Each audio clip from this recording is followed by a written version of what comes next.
আন্তর্জাতিক বাজারে স্বর্ণের চাহিদা বেড়েই চলছে। চলমান ভূরাজনৈতিক অস্থিরতা, বিভিন্ন দেশে সুদের হার কমানোর প্রবণতা, উচ্চ মুদ্রাস্ফীতি এবং কেন্দ্রীয় ব্যাংকগুলোর রিজার্ভ শক্তিশালী করতে স্বর্ণের মজুত বাড়ানোই স্বর্ণের দামের এই উলম্ফনের অন্যতম কারণ।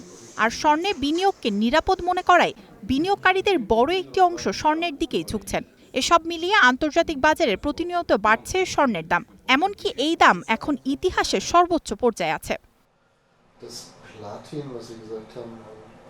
14 জানুয়ারি আন্তর্জাতিক বাজারে প্রতি আউন্স স্বর্ণের দাম সর্বোচ্চ রেকর্ড গড়ে $4,642 পৌঁছায়। যদিও 15 জানুয়ারির দাম সামান্য কমে স্পট মার্কেটে প্রতি আউন্স স্বর্ণ বিক্রি হয় $4,584 থেকে $4,600।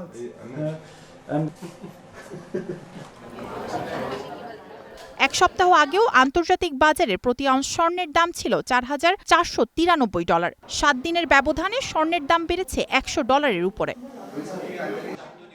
স্বর্ণের দামের পাশাপাশি বেড়েছে রূপার দামও। বর্তমানে আন্তর্জাতিক বাজারের প্রতি আউন্স রূপার দাম $92 উপরে।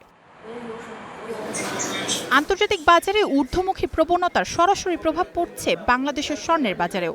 22 ক্যারেট স্বর্ণের দাম প্রতি ভরিতে পৌঁছেছে প্রায় 2,34,000 টাকায়, যা দেশের ইতিহাসে সর্বোচ্চ। মায়াশিকা রহমান, স্টার নিউজ।